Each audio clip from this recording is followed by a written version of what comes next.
What's going on, everyone? Welcome back to another episode of the Primetime Sports Podcast, hosted by Joey Milari. So yesterday was the start of the Super Regional round in the college baseball tournament bracket. I unfortunately didn't get to record before then, but I will give you guys my predictions for each of those matchups and then also talk about what happened last weekend in the regional round. So I'll start off with that. So I'll start with a recap of how Northeastern and BC performed in the regional round. Northeastern was in the Winston-Salem regional with Wake Forest, Maryland, and George Mason. As for BC, they were in the same regional as the University of Alabama. Then BC was the 2 seed. The 3 was Troy, and the 4 seed was Nichols. BC ends up losing in that regional, and so did Northeastern. They lost in the Winston-Salem regional. Unfortunately, both teams could not get out of there. It was obviously a tough matchup there for Northeastern, being in the same regional as Wake Forest, the number 1 overall seed in the country. Northeastern struggled, losing 7-2 to Maryland and 11-2 against George Mason. So no regional wins still for Northeastern as a program, but what a season they had. They set a program record 44 wins, obviously beat some really good teams during the year, including a sweep of Indiana State in a 3-game series, and Team Indiana State that's still alive now. Obviously beat Maryland, beat BC, beat UConn, beat Duke. Northeastern beat a lot of good teams during the year, but unfortunately their season comes to an end. They battled with Maryland in the opening game last weekend. They had the game tied 2-2 after a Greg Boswell single in the 4th inning, but gave up 5 unanswered runs, that is, there to the Maryland Terps, and unfortunately that was too much for Northeastern to overcome. Nick LaRusso had a great game for Maryland. He dominated 3 of 4 at the plate with a triple, a home run, and a single.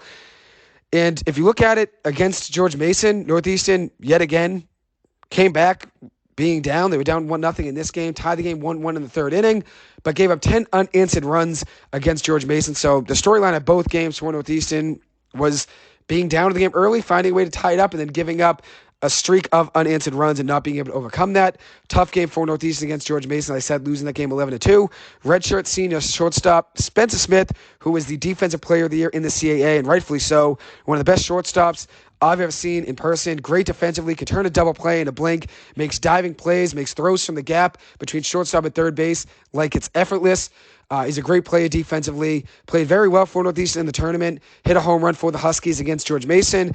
And then in the first game against Maryland, he was 2 for 4 in that game, adding in a single and a double as well. So he was 3 for 8 overall with a single, a double, and a home run in the 2 games, getting his batting average up from 229 to 236 in those 2 games. He played very well for the Huskies. They also got home runs from Harrison Feinberg, a transfer from USC, in that last game against George Mason, and also another home run as well from Alex Lane. That was all 3 runs the Huskies scored in that game, all of them coming from a long ball, a home run from Spencer Smith, then a home run from Alex Lane, then a home run from Harrison Feinberg. So tough game there for the Huskies, but very good season for them. They have nothing to be ashamed of. 44 wins was a program record. They shattered the home run record as well. Very good season there for Northeastern, and now they get to look forward to seeing Mike Sirota and Alex Lane play for Hyannis, for the Hyannis Harbor Hawks in the Cape Cod Baseball League, which opens up today. So we'll see what happens in that league. I'll keep you guys posted on that for sure.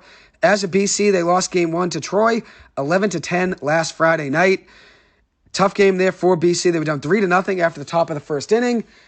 And if you look at it, there's also a 3-hour rain delay as well. So it was tough for BC to really find their footing before the rain delay. Then they got to really sit down, relax for 3 hours due to rain delay. They had trouble fixing the field there and getting it back to playing form. So BC got a nice break, got to reset themselves, and ended up benefiting BC at one point. Troy actually went cold in that game after that at the plate. BC ended up coming back, finding a way to make it a game thanks to Joe Vitrano, who was 2 for 5 in that game with 2 home runs and 4 RBIs.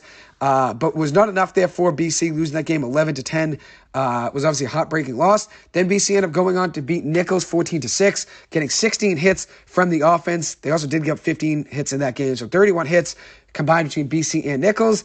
Then BC got a rematch against Troy, and it was yet again another close game. BC winning that game 4-1, and then BC ended up playing Alabama in the finals there, ended up losing 8-0, giving up 4 runs right away to start the game, and that was just too much there for the Huskies. One play to highlight, though, was Joe Vitrano. Had an unreal tournament, 2 for 5, 4 RBIs, and 2 home runs in game 1. Then in game 2, 4 for 5, 5 RBIs, 2 home runs, and an intentional walk. So in those first 2 games, he was combined 6 of 10 at the plate with 9 RBIs and 4 home runs. Game 3 was 0 for 2 with 2 walks walks and an intentional walk. And then in Game 4 was 1 for 4. Very impressive tournament there for Joe Vitrano. And obviously it shows that a lot of teams feared him, especially with how many times he was walked intentionally. 2 intentional walks there in Game 2 and then in Game 3. So some surprises in the regionals overall. Duke taking down Coastal Carolina in the Conway Regional. That was surprising, even though I had Coastal Carolina losing to Duke anyways. I know a lot of people had Coastal Carolina winning that regional there, so impressive Duke was able to beat them 12-3 in the finals. Credit to MJ Metz, an infielder there for the Duke Blue Devils, a grad student, giving it his all. He's playing with a torn ACL, and in their opening game against UNCW, had 3 home runs, including 5 RBIs. He was 3 for 5 in that game with 3 home runs, which is very impressive. He's gone on to have such a great tournament.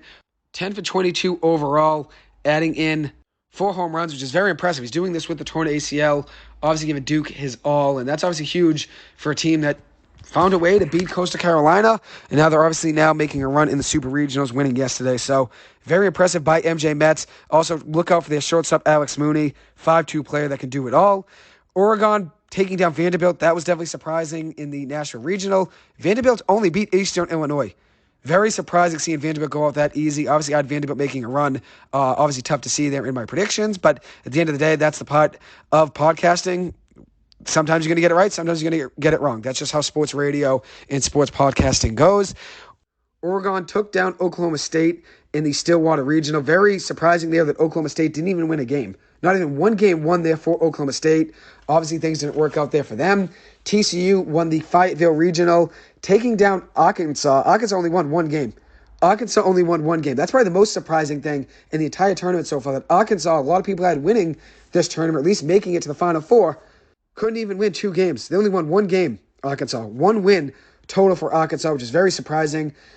Very good tournament so far for TCU, outscoring opponents in that Fayetteville Regional 44-13, which is very impressive. They scored 12-plus runs in all 3 games. Tennessee won the Clemson Regional, very impressive there. Clemson only won 1 game. I had Tennessee winning this regional anyways, but now everybody sees that Tennessee is very dangerous, and it's probably the most dangerous 2 seed overall in this tournament.